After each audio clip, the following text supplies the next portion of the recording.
All right, guys, we're going in without a topic. I have been consuming extreme amounts or large amounts of Gabor Mate's content. So I finished the book, The Myth of Normal. It's like 17 hours on Audible. And now I'm working on In the Realm of Hungry Ghosts. And it's kind of surprising to me that I haven't been exposed to this book before. You know, I brought it up to a couple guys I smoke cigars with, and one of them was like, oh yeah, Gabor is amazing. The book on addictions, it's so good, it's this and that. I'm just like, man, why didn't I know about this stuff?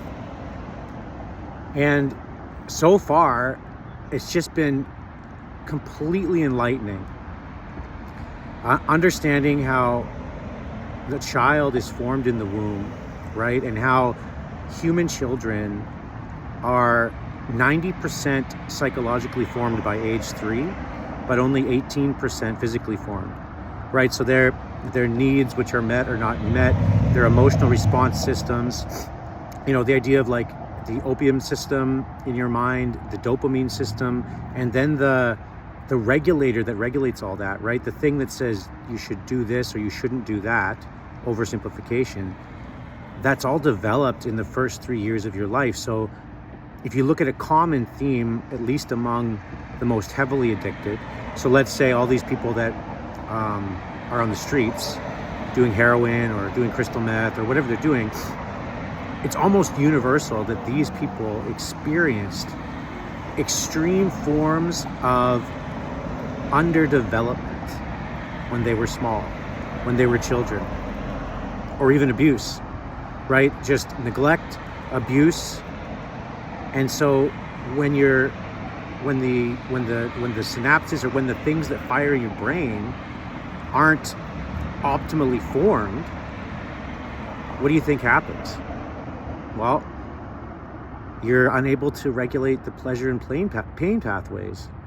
And then if you've had trauma, either large T or small t trauma, you're even more likely to seek an end to the suffering that comes from that. And your brain is not developed in the same manner as a so-called normal person's to help you say no to things that may be bad for you. So it's literally like a developmental restriction on your decision-making capabilities. And I think that's really enlightening when we look at addicts or people we consider addicts or people on the street. And of course, there's always a siren as soon as I start talking. It's like the powers that be know that I'm going to push for some compassion on addicted people. But to think that most of the time they've been underdeveloped and they've lacked the caring parent or the caring adult, right? They've lacked the emotional development when they were really young, which would have given them like a normal outcome in their brain to be able to manage stress, to be able to manage negativity and positivity in their lives. And now, no wonder they eventually go down this road of addiction. So there's another book I'm reading called Dopamine Nation by Dr. Anna Lemke. And between her and Gabor, they've both mentioned the same thing. So when you take a rat in a lab, similar to a human in its response to the effects of drugs or the effects on dopamine, etc. If you give it chocolate, there's a 60% uptake in dopamine, okay? If you give it an orgasm is 100% uptake. A line of cocaine is a 300% uptake, okay? 300%. But if you do crystal meth or heroin, it's a 1,200% uptake in your dopamine. So imagine what an orgasm feels like, and now imagine having 12 of them at once. Imagine that feeling, that elation. And now imagine being told, trying to tell yourself not to go back to that place because it feels so good and it takes you away from the pain that you're experiencing. So consuming all these books and just feeling overwhelmed, not overwhelmed, it's the wrong word, but like permeated by understanding of how addiction happens and how people that are making these choices for themselves, especially through all these stories that Gabor has of people in Hastings, right? Down in Vancouver. I was always struck when I would walk in Vancouver by how we've got beautiful Gastown, right? And right next to it, you got Hastings. Beautiful in its own way. Beautiful in its own ability to form community for people that are rejected everywhere else. There's one story in the book where he talks about this girl, I think her name's Claire, and she's trying to quit a coke habit and a heroin habit. She's got a new boyfriend, and she gets pregnant, right? They want to have a baby. And I was struck by how Gabor comments that, many medical practitioners, of course, if they have someone severely addicted who gets pregnant, would recommend abortion. And he was saying that wasn't his place, right? His place was to help them try and generate the best outcome for their lives. And so this woman wanted to have the baby. But it's a crumbling, it's just like such a sad story, because in the story he talks about, okay, they're going to have the baby, and then she's finally going to try and get off heroin, and she's taking her methadone, and then she does coke, so she's going to get off coke, and then it gets closer to the baby coming, and she's they're having arguments interpersonally with her boyfriend, and finally they're both sober for a little bit, right? And Gabor is literally talking as a doctor about how he was weaning her off one drug and onto a different drug. The reason being because the baby will feel the fetal symptoms in the womb of the mother's addiction, right? And so if you can get her off the harder core substance into a slightly lighter substance, almost like shifting her addiction to something slightly less, that addiction will have less of an effect on the baby, and then he'll be able to help the baby once it's born to wean off of that substance.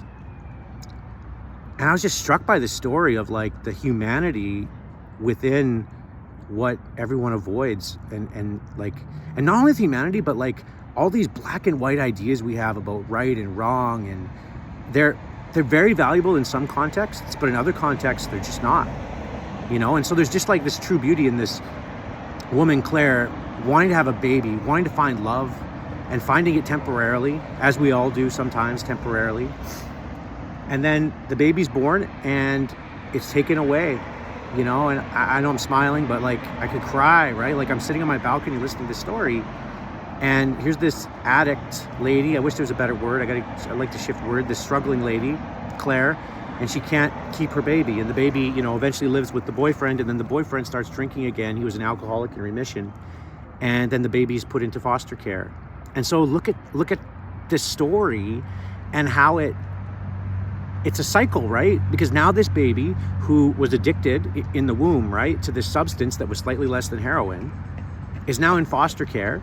And my grandparents used to take kids in for foster care, and they were a loving family, but sometimes foster care, that kid I met on the street last week, Terrell, and I've actually seen him since, he was in foster care, and it seemed like it was a pretty bad experience for him. So now Claire's baby from Gabor's story ends up in foster care, still being weaned off of a drug, and so it's this ongoing traumatic experience, right? Which probably starts, if I remember correctly, Claire was like abused as a child, right?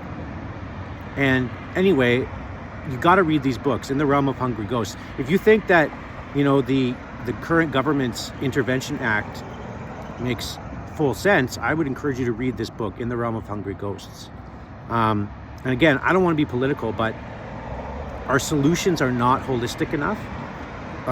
We're not looking at how these people end up on the street, and we continue to treat addiction as if it were just a choice. Like my pink suit my salmon suit is a choice. My third button undone is a choice.